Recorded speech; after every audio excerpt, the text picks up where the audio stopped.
요즘에 저를 좀 사칭하는 불법 리딩방이나 텔레그램 또 단톡방들이 굉장히 좀 많아지고 있는데 각별히 여러분들이 좀 주의를 했으면 좋겠어서 이렇게 좀 영상을 찍게 됐고요. 실제 피해 사례들도 좀 있는 것 같아요. 저는 이런 리딩이라든가 이런 걸 전혀 하고 있지 않거든요. 저를 사칭한 어떤 문자가 온다거나 그런 걸 받으셨을 때는 그냥 무시를 하시거나 꼭 신고를 꼭 해주시면 좀 좋을 것 같습니다.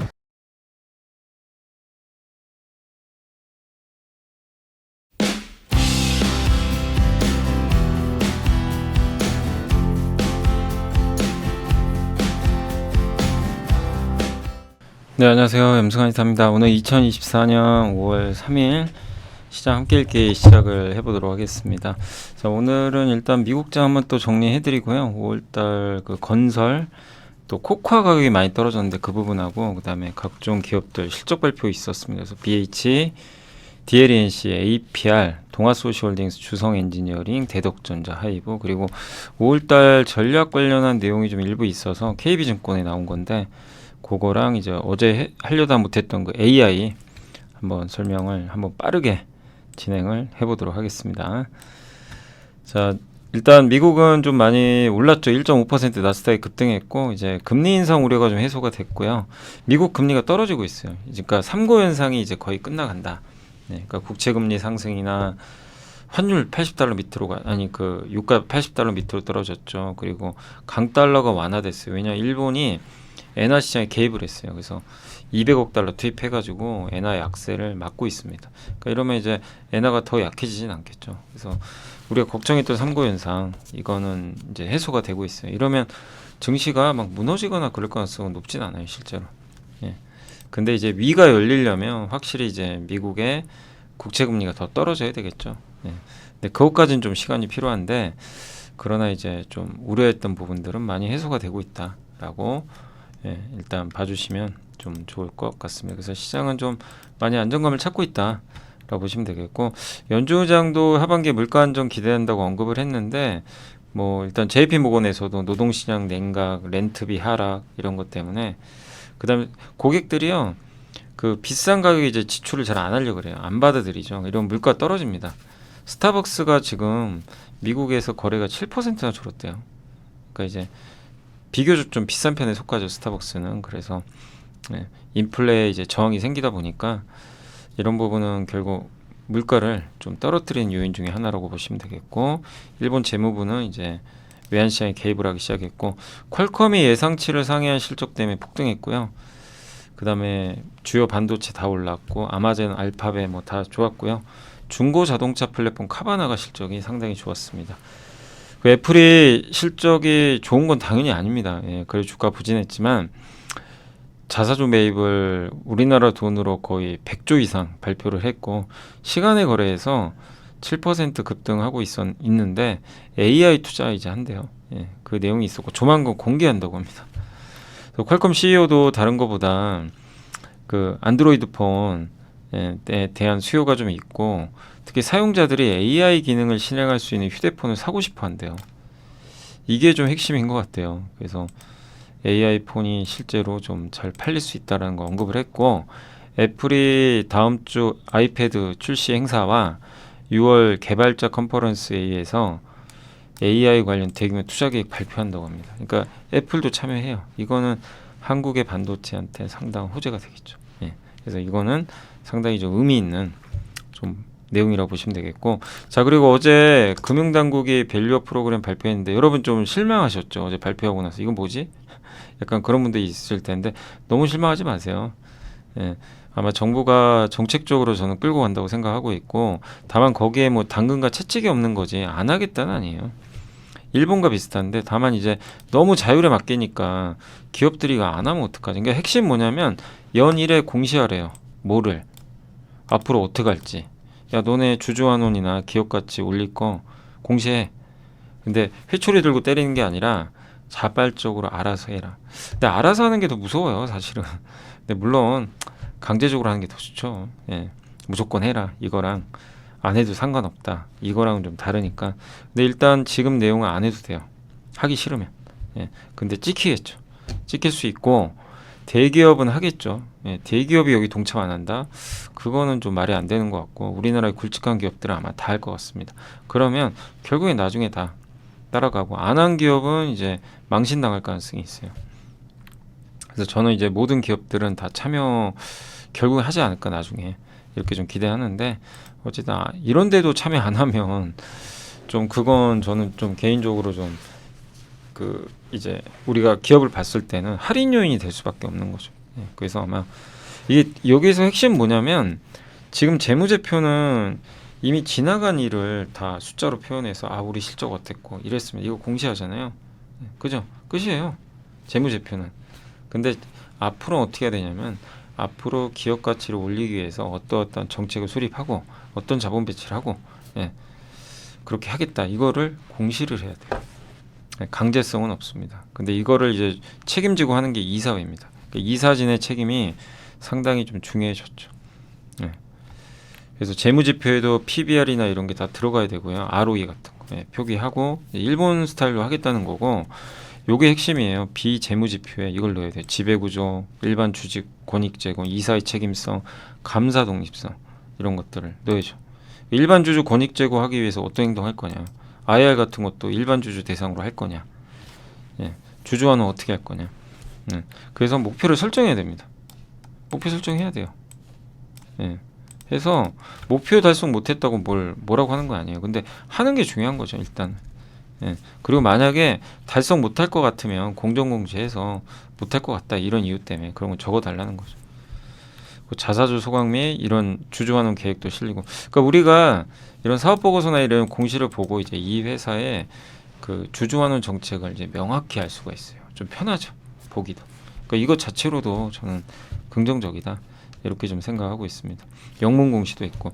그래서 아직 강제성은 없어요. 그러나 정부가 4월 21일 날 최상목 경제부총리가 기자간담회 해가지고 위에 언급한 것들을 차후 구체적으로 발표하겠다고 언급을 했거든요. 그래서 그때 했던 얘기가 배당 분리과세, 법인세 감면, 상속세 부담 완화 뭐 이런 것들 같은데 이런 것들에 대해 물론 민주당이 동의를 해줘야 됩니다. 이건 혼자 할 수 있는 건 아니죠. 그러나 이런 거를 아마 구체적으로 안을 만들어서 발표를 할 것 같아요. 예. 그럼 구체적인 건 나올 거고 9월에 밸류업 지수 나오고요. 4분기 그러니까 12월 경에는 ETF도 나오니까 여기 포함된 기업들은 당연히 수급 혜택을 받겠죠. 그래서 뭐 실망하실 필요 없습니다. 예. 다만 강제성에 대한 구체적인 방안은 지금 없는 게 아쉬운 거지 나올 가능성은 있어요. 저런 이제 법 개정 같은 거. 그래서 조금 더 지켜보시고 오히려 이런 것 때문에 만약에 실망해가지고 금융이나 뭐 자동차 이런 게 빠진다면 또 기회가 될 수 있습니다. 그래서 흐름 자체 방향성은 바뀐 게 없다. 이렇게 봐주시면 되겠고 그 다음에 이 세 가지가 핵심이죠. 세제 혜택, 분리과세, 배당, 법인세 감면, 상속세 이게 다 이어지면 우리나라 이제 주식시장 자체는 밸류업이 충분히 가능할 텐데 이건 법을 바꿔야 돼서 아직은 좀 만만치는 않고요.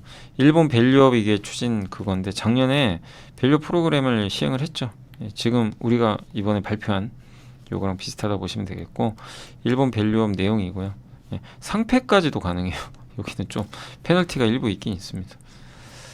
자, 아무튼 이제 이런 밸류업 발표가 있었으니까 참고해 주시면 감사하겠습니다. 자, 5월달 건설은 삼성 E&A만 여기서 하나증권에선 추천을 했고요. 아직 주택이 좀 안 좋으니까 시간 걸린다. 삼성전자의 평택 공장 재개 가능성. 하반기 하공주가. 근데 제가 저번에 평택 갔다 왔잖아요. 근데 거기서는 일단 지금 공사가 중단된 거는 같더라고요. 같은데 언제 재개될지는 잘 이제 예. 어쨌든 좀 이게 공사가 좀 스탑이 된 상태에서 언제 재개될지는 잘 모르겠더라고요. 예. 근데 어쨌든 그게 좀 지연될 수 있다는 것도 염두는 해두시되 다만 이제 삼성 E&A 입장에선 뭐 이게 아니더라도 하반기에 화공, 뭐 사우디나 이런 쪽에 또 기대감이 남아 있고 또 내년에 에너지, 수소, 암모니아, LNG 사업 등이 있으니까 우상하지 않겠냐 이렇게 보고 있고 주택 매매 거래량이 늘고 있대요. 그래서 인테리어 건자재는 단기적으로는 관심은 좀 필요하다.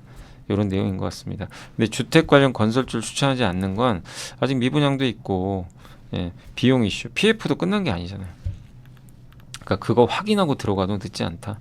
이렇게 보고 있고 시멘트는 하락 사이클 초입이라 조금 부담이 되는 것 같고요. 인테리어 업황은 좋아지지만 주택은 좀 부진하다. 근데 서울 아파트 가격은 5주 연속 오르고 있고 주택 매매 거래량은 전월 대비 증가했다고 합니다. 그래서 건설사 실적도 지금 아직까지는 미분양이 개선되지 못하고 이익률도 좀 부진한데 플랜트 해외는 확실히 좋아요. 예. 이번 DLNC 실적에도 해외는 좋더라고요. 그러니까 해외는 좋은데 국내 쪽은 아직은 좀 리스크 남아있다. 이런 내용이라고 보시면 되겠고 삼성 E&A는 그래서 국내를 안 하니까 긍정적으로 보고 있는 것 같습니다. 자동차 쪽에 관련돼서 이제 KB증권의 강성진 송민영 의원님이 현대차 그룹 4월 판매 속보가 나왔는데 중국 포함해서 글로벌 도매 판매가 전년 동월 대비 2.1% 증가해서 괜찮았어요. 다만 미국은 감소했지만 미국 자동차 시장 전체가 3.9 하락했으니까 점유율은 유지한 겁니다. 그래서 나쁘다고 볼 필요는 없고요. 전기차 여전히 부진한데 여기서 이제 포드와 테슬라가 좀 갈리는 게 뭐냐면 포드는 1분기 전기차 이 관련된 이익이 마이너스 13억 달러로 굉장히 큰 손해를 받고 1년 전보다 2배 적자가 늘었어요. 테슬라는 안 좋은 건 맞아요. 1년 전보다 반토막 났어요. 이익이. 그래도 흑자입니다. 네.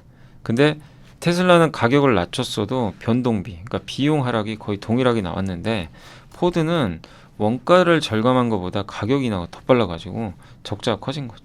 그러니까 한마디로 경쟁력이 좀 차이는 있는 것 같아요. 그래서 확실히 테슬라가 경쟁 우위에는 아직은 있는 것 같은데 그러나 여전히 뭐 전기차가 잘 팔리는 건 아니니까 시간은 좀 걸리겠지만 하반기는 아무튼 좀 전기차가 더 잘 팔리길 기대를 해봐야 되겠습니다. 결국 배터리도 그렇고 전기차가 팔려야 돼요.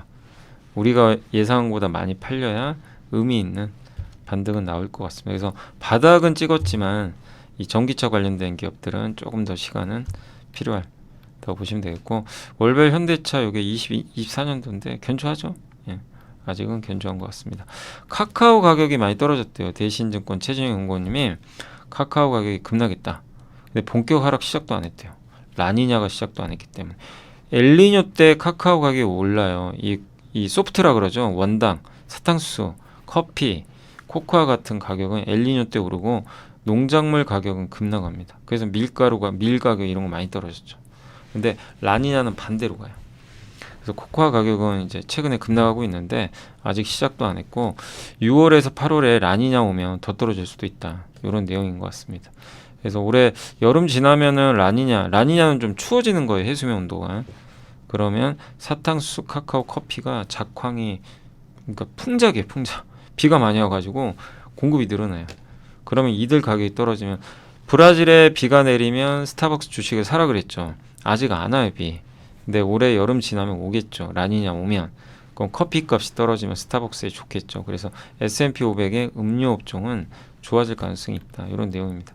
요게 소프트 쪽입니다. 아라비카 커피, 오렌지 주스, 커피, 코코아, 원당, 설탕. 예. 요건데 요거는 원당 빼고는 다 올랐죠. 그러니까 엘니뇨에는 얘네가 올라가는데 라니냐가 오면 바뀌어요. 그럼 저걸 원재료로 만드는 기업들은 좋아지는 거죠. 그래서 요새 스타벅스 안 좋잖아요. 뭐 오늘도 폭락을 했는데 하반기를 본다면 스타벅스한테도 좀 원가 절감 기회가 올 것 같아서 스타벅스한테도 한번 좀 지켜볼 필요는 있는 것 같고 다만 지금 스타벅스는 실적이 안 좋아서 아직까지는 좀 주가 회복까지는 시간이 걸리겠지만 이런 이슈들도 염두에 두시면 좀 좋을 것 같습니다. 자, BH 실적은 뭐 기대치 부합했고 워낙 뭐 애플이 안 좋아가지고 주가 완전 곤두박질 쳤는데 오늘 급등했죠. 근데 2분기는 괜찮을 거라고 좀 하고 있고요. 예. 그리고 AI가 핵심입니다. 애플의 AI 조만간 공개할 거예요. 예. 오늘 팀쿡 CEO가 언급을 했어요. AI에 대한 얘기를 하겠다고 조만간. 그래서 이제 BH도 고생 많이 하셨고 좀 최악은 지나갔다. 참 어렵죠. 계속 빠지다가 이제 갑자기 또 순식간에 날아갑니다. 근데 좀 대응하기 쉽지 않아요. 그만큼. 빠질 땐 끝도 없는 것 같은데. 그래서 저도 아니 올해 분명히 저도 말씀드렸잖아요. 2월인가 아마 그때쯤에 6월에 애플 저기 AI 탑재할 것 같은데 그거 생각하면 애플 관련주를 지금 여기선 정리할 게 아니라 버텨야 된다. 기회 구간일 수도 있다. 근데 계속 흘러내렸죠. 그냥 쭉쭉쭉쭉. 근데 이제 드디어 오늘 좀 애플 실적 발표하면서 반응이 나온 것 같습니다. 아무튼 AI가 핵심입니다. 예. DLNC는 실적은 좀 안 좋았는데 뭐 예상보다 더 안 좋았고요. 해외는 좋아요. 중동이나 이런 러시아에서 수주받은 건 굉장히 좋고 이게 내년에도 반영되니까 그러니까 올해 하반기까지도 그래서 해외 쪽은 괜찮은데 국내가 아직은 좀 시간이 걸리는 것 같아요. 근데 22년 이전에 착공한 현장들 있죠. 국내 아파트나 그때 건자재 가격이 올라가지고 원가율이 훼손됐대요. 이게 비중이 높아지면 어떻게 돼요? 실적은 안 좋죠. 마치 현대미포 비슷한 거예요. 현대미포 조선이 예전에 이제 저가 원가가 좀 비싼 만약에 그런 공정들이 투입이 되면 실적이 안 좋아지겠죠. 근데 그게 해소되면 비싼 배들이 투입되면 이제 그래서 3분기부터 흑자 전환한다고 하면서 주가 날라갔죠. 그러니까 이 DLNC도 비슷한 게 22년 이전에 착공한 현장들이 아직은 많으면 주가에 부담이 될 수밖에 없어요. 근데 그게 1분기 기준으로 76이나 된대요. 아직까지. 예. 그러면 아직은 좀 시간 걸리겠구나 이렇게 생각할 수밖에 없지만 하반기에는 30%까지 축소된대요. 그럼 하반기를 보면 역전 현상이 일어나겠죠. 예. 그러니까 요거를 우리가 이제 보는 이유인데 그렇게 보면 DLNC도 너무 막 우려할 필요는 없다. 이번 1분기 쇼크에 대해서 그리고 해외 쪽 좋아지고 하니까 그래서 올해 하반기나 내년을 본다면 좀 괜찮을 기업 중에 하나고 다만 부동산 PF 리스크는 있지만 이 회사는 부동산 PF가 거의 없는 걸로 알려져 있죠. 그래서 좀 건설 업황에 대한 좀 리스크만 완화된다면 올해 하반기와 내년을 본다면 괜찮지 않겠냐 이렇게 생각하고 있고요. APR은 다올의 박종현 이정우 연구원님이 보고서 써주셨는데 실적 잘 나왔습니다. 그래서 그 목표 주가 40만 올렸고 일단 매출 성장이 전 매출이 중요하다고 생각해요. 이익도 이익인데 지금 일단 많이 팔아야 돼요. 미국, 한국 기계 안 팔리면 필요가 없어요. 그래서 뷰티 디바이스, 화장품까지 이게 뷰티 디바이스가 잘 팔리면 또 화장품도 같이 팔리는 거예요. 메디큐브, 에이프릴 스킨 고성장합니다. 그럼 이익도 올라오는 거죠. 그래서 특히 미국이 중요한데 196% 급증했고 그리고 일회성 비용이 좀 일부 있었대요. 근데 그걸 제외하면 상당히 좋은 실적을 낸 거죠. 또 신제품 울트라 튠이 나왔어요. 한번 검색해 보세요. 울트라 튠이라고 있는데 요게 최근에 카카오 라이브 방송에서 아마 그 판매를 좀 일부 했던 것 같더라고요. 근데 반응은 좋다라는 분위기고 공장도 준공되고 2세대 제품 해외 출시도 이제 앞두고 있고 그리고 제일 악재가 수급 이슈죠. 보호해수 물량 이것도 다 이제 12% 나와서 큰 물량은 거의 다 해소가 됐어요. 그래서 수급 이슈도 많이 완화됐고 울트라 튠이 어쨌든 이제 이게 약간 카피했다라는 얘기가 있어요. 그러니까 고주파 쓰거든요. 그걸 쓰면 이 피부 이제 안으로 이게 침투가 더 좋다고 합니다. 효능이 좀 좋은 방식인데 콜라겐 생성이 잘 된다고 하더라고요. 근데 이 방식의 제품을 쓰는 튠페이스라는 회사가 아마 있을 거예요. 튠페이스인가? 예. 근데 그거를 이제 카피했다고 하는데 다만 특허도 많이 출원했고 구현 방식이나 응용 기술이 달라서 특허 이슈는 없다. 이렇게 언급을 했다고 합니다. 부스터 프로가 핵심 제품인데 비중이 작년보다 더 늘어났고요. 그 다음에 화장품 사업 잘 되는데 좀 아쉬운 건 패션. 널디라고 있죠. 널디라는 아마 패션 사업이 있을 거예요. 요거는 좀 기대에는 아직 못 미친다. 이런 내용으로 보시면 되겠습니다. 그래서 뭐 괜찮은 것 같습니다. 여전히 APR. 예. 자, 다올투자증권의 이지수, 임도영, 동아소시홀딩스 목표주가 올렸고요. 뭐 엄청 고성장은 아닌데 동아제약 자체가 워낙 안정적으로 성장을 해요. 바카스, 오스몰, 예. 또 ST젠 바이오가 스텔라라 치료제, 예. 바이오시밀러 상업화 물량 증가할 거로 보이고요.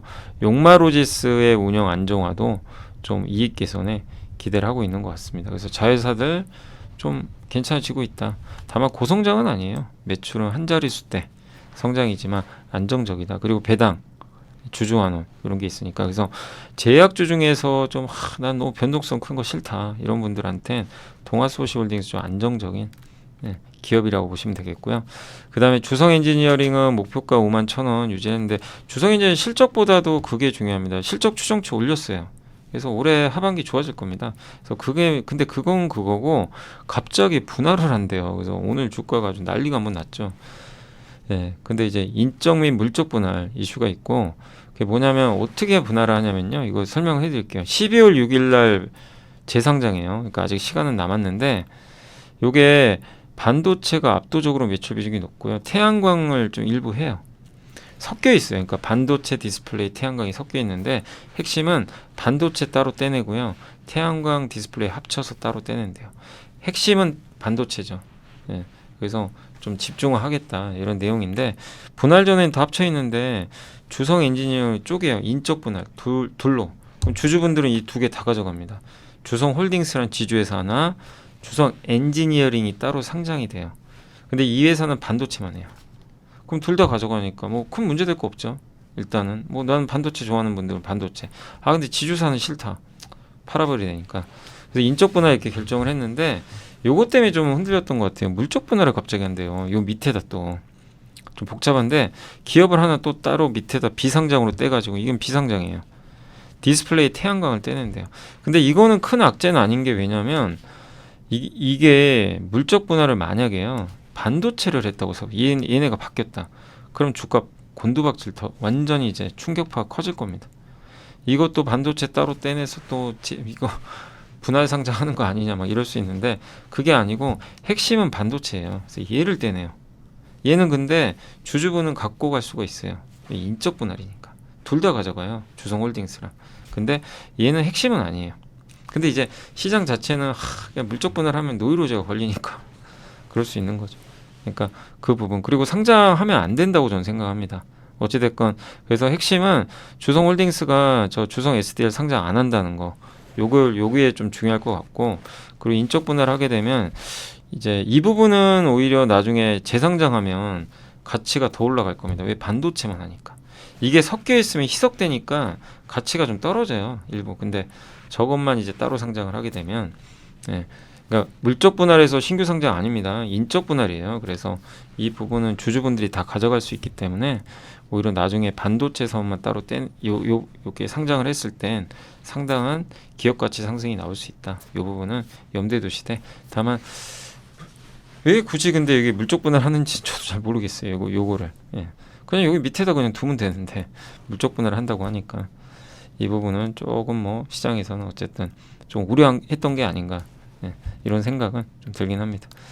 어쨌든 분할 이슈로 단기 변동성 좀 확대는 좀 되지만 선택권을 줬기 때문에 일단 그리고 아직 8개월이나 남았으니까 이제 실적에 좀 집중하시면 되겠고요. BNK의 이민희 연구원 대독전자 긍정적으로 얘기해 주셨고 1분기 어닝 쇼크 기록했는데 낸드 개선에도 고객사 생산 조정으로 DDR5 패키지 매출이 전분기 대비 14% 감소해서 FC 그러니까 플립칩 BGA가 좋아져야 되는데 좀 시간 걸릴 것 같아요. 이건 뭐 어쩔 수 없습니다. 이 회사만 그런 게 아니라 대동만 그런 게 아니라 일본의 이비덴도 마찬가지예요. 플립칩 BGA가 아직 안 좋대요. 근데 자동차나 PC에 들어가니까 지금 실제로 자동차 쪽 좀 개선되고요.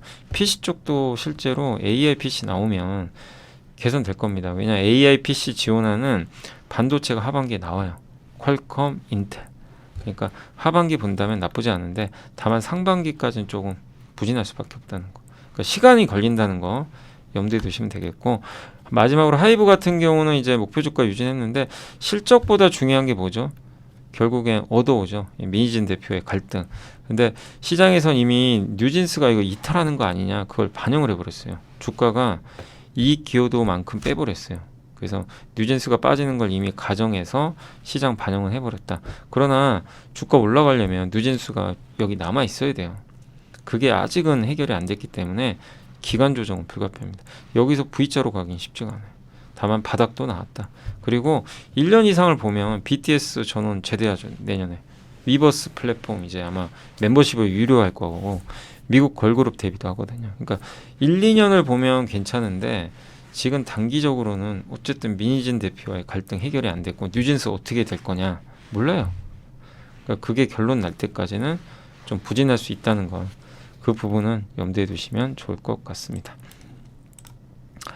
자 그리고 이제 그 5월달 투자 전략 관련해서 요게 이제 그 KB증권에서 나왔던 좀 자료고요. 요건 제가 편집을 좀 일부 안 해놨네요. 네. 자 그래서 이거 핵심만 말씀드리면 주거비는 6개월에 한 번씩 조사하는데 조사 대상자의 절반은 이전 조사와 임대료가 같아요. 이를 보완하려고 신규 임대만 대상. 그러니까 주거비가 미국 소비자 물가의 40% 정도 차지. 34%인가 40%. 엄청 높습니다.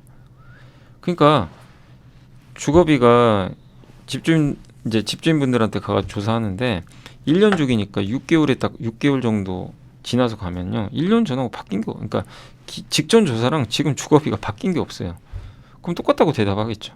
그럼 주거비 안 떨어지죠. 근데 신규 임대가 있어요, 따로. 지금 바로 이제 임대를 하는. 그걸 그래서 따로 뺀 거예요. 이게 내려가면 당연히 주거비 꺾이겠죠. 아, 새롭게 체결되는 임대료는 떨어지는구나. 근데 알고 봤더니 신규 임대는 여기 보세요. 회색 급락을 하고 있어요. 이게 선행이에요. 그러면 미국 소비자 물가의 주거 쪽에 포함된 거 꺾일 가능성이 높아요. 그래서 연준 의장이 계속 얘기하잖아요. 하반기에 물가 떨어진다. 이게 아마 선행 지표거든요. 그래서 이 부분이 의미가 있고 3월 베이지북에서 뭐라고 했냐면 가격 전가 능력 떨어진다. 룰루레몬이 최근에 주가 부진합니다. 스타벅스 곤두박질 치고 있어요. 왜? 비싼 제품들 가격 올리면요 사람들이 이제 소비를 안 하려고 그래요. 이건 뭐죠? 물가를 떨어뜨린 요인 중에 하나죠. 또 고용 지표도 자발적 퇴직자가 줄고 있어요. 퇴직자를 안 해요. 왜? 나가봐야 일자리 구하기 어려우니까. 그러면 임금 상승률이 완화됩니다. 그래서 미국의 물가는 이제 이런 선행 지표를 보면 좀 정점은 찍은 거 아닌가 이렇게 생각을 좀 하고 있고, 그래서 미국 10년물 금리 레벨 4.7. 저도 여기엔 동의하고요. 그래서 저는 개인적으로 미국 물가 이제 고점 나왔다. 그래서 증시에 이제 부담은 덜고 있다. 다만 그 금리가 좀 더 내려가야 되는데 그 속도는 낮으니까 증시가 위가 크게 열리는 것보다는 조금 당분간 답답할 수 있다. 뭐 이런 정도로 보시면 되겠고, 그리고 증시가 버블이 생겼다가 터지는 경우는 언제냐면 절망이 생겼을 때. 그러니까 버블은 어때 생기냐면 희망이 생겨야 돼요. 뭔가 기대감. 뭐 기업이익, 산업 미래, 경제상, AI에 대한 희망. 작년에 배터리가 갈 때 배터리에 대한 희망. 이게 생기면 버블을 만들거든요. 근데 절망은 뭐죠? 그게 현실 안 되고 반대로 갈 때. 배터리가 왜 무너졌어요? 시장이 왜 실망했죠?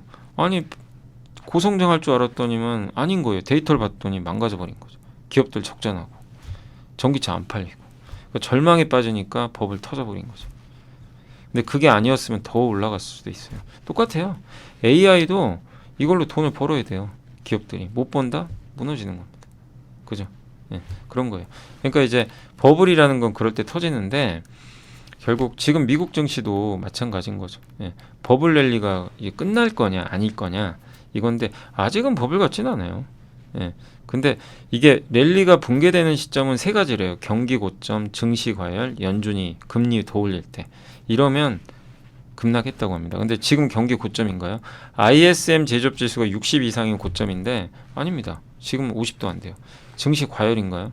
많이 올랐어요. 그렇다고 과열인가요? 사람들이 막 거품 물고 사나요, 주식은? 아니죠. 연준이 긴축하나요, 더? 아니죠. 금리 더 안 올려요. 근데 과거에 보면 금리를 더 올렸던 구간에서는 부러졌대요, 다. 네, 그런 내용입니다.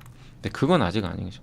그래서 이 지금 상황을 보면 지금 주식시장은 요 정도에 위치했다고 합니다. 한 번 더 남았다고 보는 것 같아요. 네, 그래서 실적 장세 1국면과 2국면이 혼합돼 있다. 네, 이런 내용이고, 2국면의 주도주는 누구냐면 소비 민감주. 예를 들면 소비주 있죠. 그거를 지금 소비주는 그렇게 좋은 편은 아닌데 소비주가 좋아질 거를 또 예상을 일부 하고 있는 것 같아요. 그리고 R&D 투자 관련주 어디냐면 우주항공. 그러니까 중국 소비주나 일부 내구 소비재 뭐 여기 이런 회사들하고 우주항공주가 하반기를 이끌 주도주가 되지 않겠냐 이렇게 좀 보고 있는 것 같아요. 또 최근에 중국이 이구환신 같은 소비 정책 내놓으니까. 네. 그래서 만일 중국 소비가 또 늘어나면 화학주도 기회가 오는 게, 이게 동북아시아 석유화학 가동률 보이세요? 미친 듯이 올라가고 있어요. 이게 테무 효과도 있어요. 테무나 알리가 워낙 싸게 파니까 거의 플라스틱 많이 들어가죠. 저가형 제품에 많이 들어가니까 가동률이. 그러니까 석유화학한테는 호재인 거죠. 네. 이런 부분도 있다. 그래서 중국 쪽이 좀 나아질 것 같고, 금융 자동차도 강했고, 반도체가 혹시 꺾이는 것도 너무 염려할 필요 없는 게, 반도체가 꺾이잖아요. 그럼 거기서 돈이 빠져나와서 다른 쪽으로 갈 거래요. 그래서 중대형주한테 또 종목 장세가 펼쳐질 수 있다. 이런 내용인 것 같습니다. 그래서 어쨌든 이 과정에서 주도주 랠리가 나타날 텐데, 5월 투자 아이디어로는 화장품, 이번 달만 보면 화장품 중국 관련 기업들하고요, 우주항공 보자. 이런 내용으로 일단 이 KB에선 제시했으니까 이게 정답이라는 게 아니라 참고하시면 되겠고, 이익률 개선폭이 점점 커지는 종목은 기계, 방산, 우주, 예선 이런 하나에어로, 세트레가이, 인텔리언테크. 실제 좀 성과 좋았죠. 화장품은 APR, 아모레퍼시픽. 2차 전지는 삼성 SDI, 포스코 퓨처엠. 반도체는 흡프스프, 이오테크닉스, 하나모트리얼즈. 호텔 레저는 파라다이스 GK, 하나투어 이런 기업들이 이익률 개선폭이 커지니까 좀 보자, 뭐 이런 내용으로 생각해 주시면 좋겠습니다. 참고만 하시면 되겠고, 자 그리고 이제 반도체 쪽은 일단 삼성의 유형군 용은 열광의 도가니, AI가 붙으면 날아갑니다. 원익도 갔고 테스도 갔고 그러다 다시 좀 빠졌지만, 예, 정말 무서운 일이죠. 미코까지도. 예. 그래서 AI 시대로의 개화에 반도체 소부장 주식의 본질이 달라지진 않았고요. 시장은 새로운 기술의 밸류에이션 프리미엄을 계속 부여를 해오고 있습니다. AI가 가져올 기술 변화에 프리미엄 부여는 가장 소부장의 본질에 가까운 투자다, 이렇게 생각을 하고 있는 것 같고요. 현재 AI 반도체는 첨단 공정 있죠. 최선당. 이걸 활용해서 양산이 이루어지고 거기에 AI가 요구하는 특징, 고성능, 저전력 이런 것들이 첨가되면서 발전을 하고 있는 거죠. 근데 옛날에 AI 전에는 성능보다 가격이 중요했어요. 메모리는. 기억하시죠? 예. 메모리는 가격이 중요하고 원가를 싸게 해서 잘 만들어내면 돼요. 예. 근데 지금 AI는 성능이 더 중요합니다. 가격이 중요한 게 아니에요. 그 후공정이 또 중요해요. 기술이 정말 중요하죠. 그게 좀 바뀌었다. 그 D램 생산 내 HBM 비중은 23년 말에 8%에서 24년 말에 21%로, 그러니까 HBM은 확실히 성장해요. 근데 HBM이 증가하면 그 웨이퍼에서 만드는 반도체 남은 공간이 줄어들어서 공급이 자동으로 줄어듭니다. 그럼 뭐 어떻게 돼요? 반도체 가격이 쉽게 안 떨어져요. 이건 이제 많이 설명드렸던 거죠. 그리고 HBM3E 같은 경우는 D램에서 최첨단 공정, 가장 미세한 공정으로 양산을 할 거고요. 예. 그래서 HBM이 그리고 쏠림 현상이 심한데, 이러면 점점 기존 제품은 더 줄어드는 거죠. 그리고 또 한 가지가 이제 제가 수요일 날 이제 쉬는 날 올려드렸던 eSSD, 낸드, 그것도 AI가 열리면서 본격적으로 시장이 커지고 있다. 하드보다는 HDD보다 SSD를 쓰는 거죠. 자, 그래서 투자 아이디어는 첫 번째가 첨단 패키징, HBM, 2.5D 수혜 기업들 좀 보자. 후공정입니다. 우리 많이 공부했던. 그래서 PSK 홀딩스, 이오테크닉스, 레이저 어닐링, 레이저 그루빙. 그루빙은 이제 여기 많이 설명드렸는데 여기 자르기 전에 홈 파는 거죠.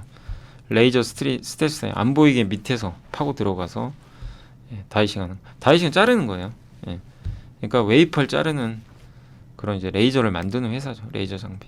UV 드릴러는 기판을 뚫고 들어가요. 기판이 유리 기판으로 가면 좁아져요. 선폭이. 그래서 CO2 드릴러로 하면 안 되고 UV 드릴러로 해야 되는 거죠. 그 세 번째 리노공업. 모바일이 주력이지만 어쨌든 테스트 소켓인데 수많은 기업들이 반도체 만들려고 하죠. AI 반도체. 그게 다 고객사예요, 어떻게 보면.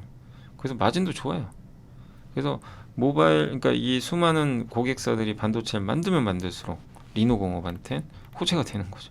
네. 왜냐하면 다 만든 다음에 마지막에 테스트 받아야 돼요. 이거 제대로 만들어졌는지. 그러면 리노공업이 보냅니다. 이거 제대로 만들어졌나요? 검사 좀 해주세요. 그럼 이제 테스트해서 보내주고, 그 다음에 그게 완료가 되면 이제 다시 보내요. 이거 대량으로 이제 검사해 주세요. 우리 이거 만들 테니까.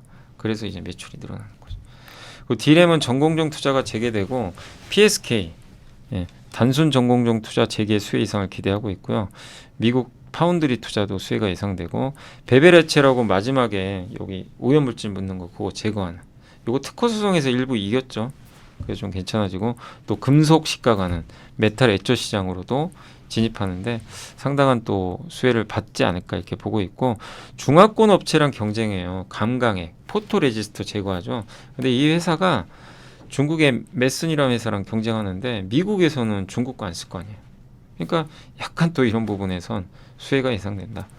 유진테크는 D램 비중이 90%가 넘습니다. 압도적이고, 그래서 D램 전공정 투자할 때 삼성 하이닉스 다 들어갑니다. 네, 막 마이크론까지. 그래서 특히 하이닉스가 장비 투자 지금 이제 또 본격적으로 하잖아요.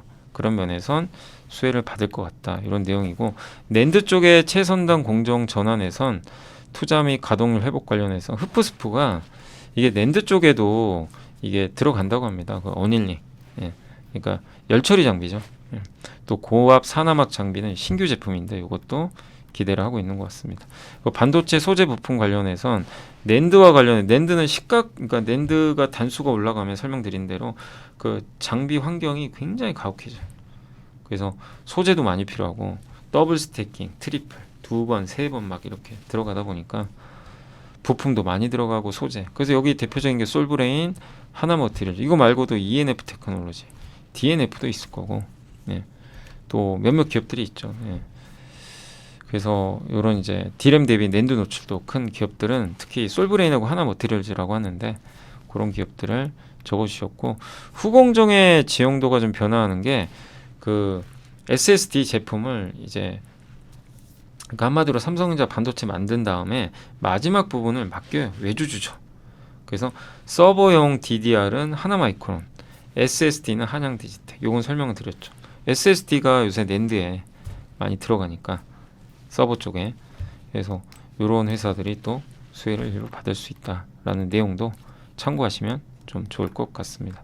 그래서 이런 내용들이 좀 일부 있으니까 여러분들이 한번 보시고, 예, 참고해 주시면 또 좋을 것 같습니다. 그래서 여기 보면 뭐 D램 재고도 지금 정상까지 떨어졌고, 낸드나 D램 생산량이 이렇게 올라올 거고요. 소재 부품 좋죠. 그리고 반도체 설비 투자도 이제 내년부터는 늘어날 가능성이 있습니다. 하이닉스는 올해부터 늘려요.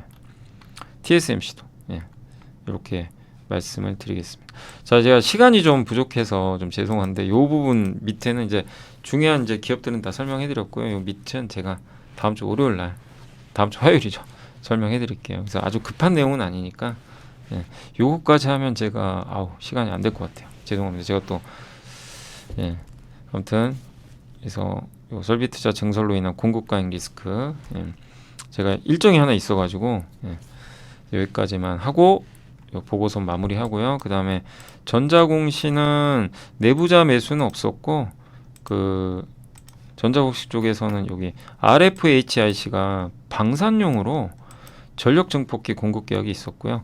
엑시콘이 SSD 아시죠? 요거, 예, 요거 테스트하는 장비 공급 계약이 있었습니다.